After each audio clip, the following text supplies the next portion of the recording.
Okay, we're on day 6 of 7. This isn't going to stay up. Yes, it is. Day 6 of 7 on our Bible plan, Bible study, devotional. How to move through suffering and come back stronger.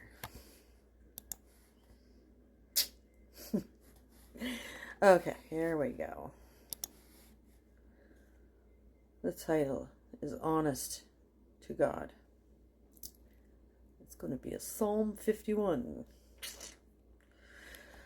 Once we understand the connections between our suffering, our thoughts, our emotions, our behaviors, we are in a position to make intentional changes toward growth.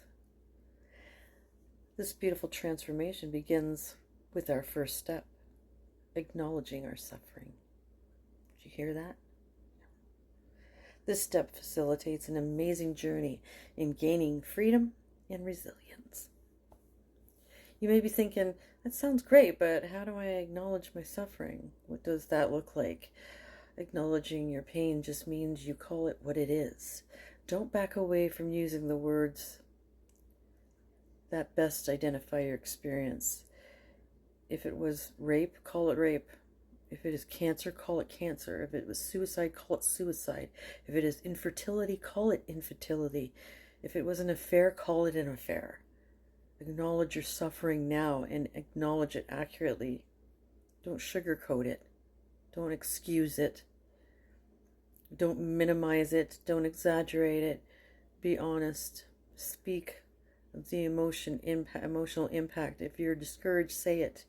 If you're sad, admit it. If you're heartbroken, acknowledge it. If you're scared, verbalize it. No, this doesn't mean you have to rehash every graphic detail. This is not designed to be punishment. Quite the contrary. Everyone is different, so naturally some people prefer certain methods of acknowledgement over others. Some may literally speak out loud and acknowledge their suffering in privacy of their homes or at the top of a secluded mountain. Some may prefer to process their acknowledgement with a trusted friend, pastor, or counselor. Others may journal. I used to journal a lot, but then my husband started reading it, and I'm just like, okay, so much for that. And yes, I've gone to counselors, and I've been pretty open about things, but there are some things I couldn't talk about. Like some things that you find yourself very hard to forgive yourself for, like abortion, for instance, right? You see in the Bible how God knew us before we were even in our mother's wombs, and that He, and there are people who have many regrets for doing what they've done, and it's just, I guess, the way they make it sound like it's okay to do this and that, but it, once you start reading the Bible and you start seeing it, and then that's when you start to realize, oh no, I really messed up. And I was 16 years old. And that was one. The other one I had when I was 23. I'm 54 now. But boy, I look back at those times, how tough they were, and had to make a choice, and I wish I hadn't have done that now. I have lots of regrets. So I'm calling it out, just like it says here, call it out. If it's an abortion, then you say it, it's an abortion. And I'm struggling through my feelings about it. It can be anything. We all have guilts. We all have guilty things that we've done and that we're embarrassed to talk about or get it out in the open.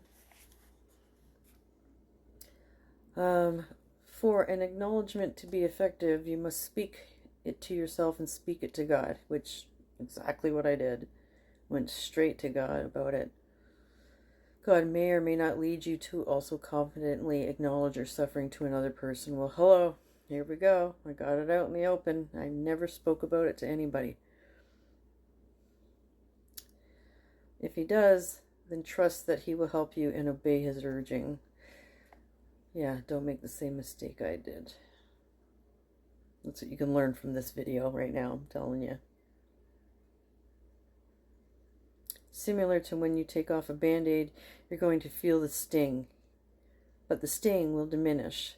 The grief of the acknowledgement will subside, and when it does, it will open the door for you to begin to bounce back.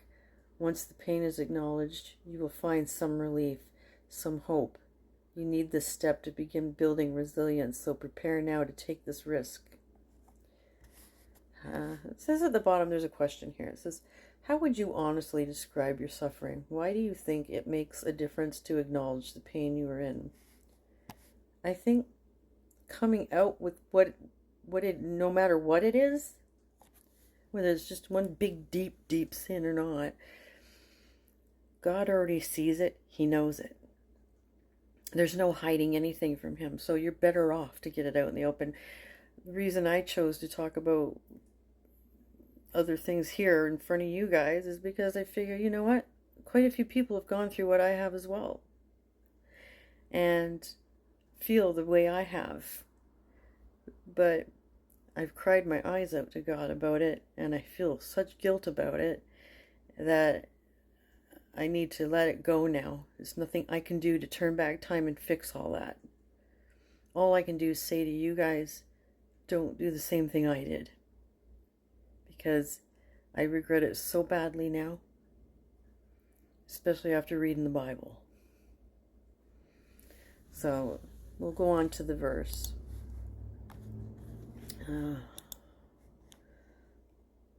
Okay.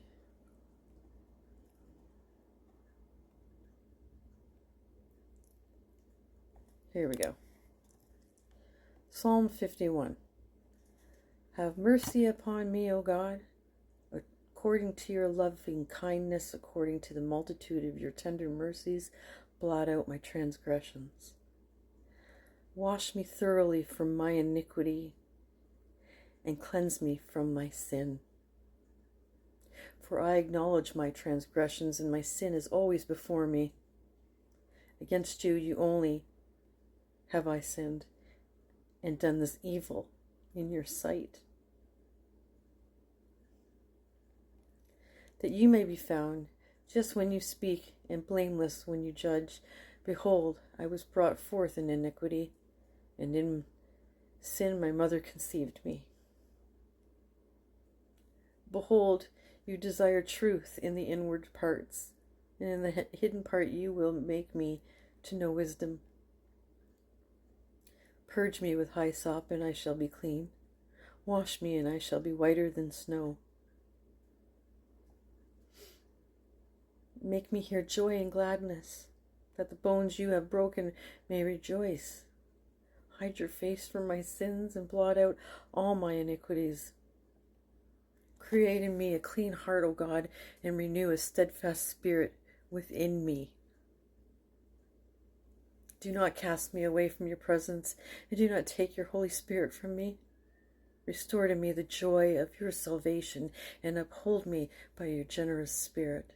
Then I will teach transgressors your ways, and sinners shall be converted to you. Deliver me from the guilt of bloodshed, O God, the God of my salvation. And my tongue shall sing aloud of your righteousness. O Lord, open my lips, and my mouth shall show forth your praise. For you do not desire sacrifice, or else I would give it. You do not delight in burnt offering. The sacrifices of God are a broken spirit, a broken and contrite heart. These, O God, you will not despise. Do good in your good pleasure to Zion. Build the walls of Jerusalem, and you shall be pleased with the sacrifices of righteousness. With burnt offering and whole burnt offering, then they shall offer bulls of your altar. And that's the end of that. Wow. I'm so glad I read that one. Like I said, we've all done things we're ashamed of. Nobody's perfect. Okay, so I'll be back tomorrow to read the Bible to you guys again. And goodbye for now. Thank you for listening.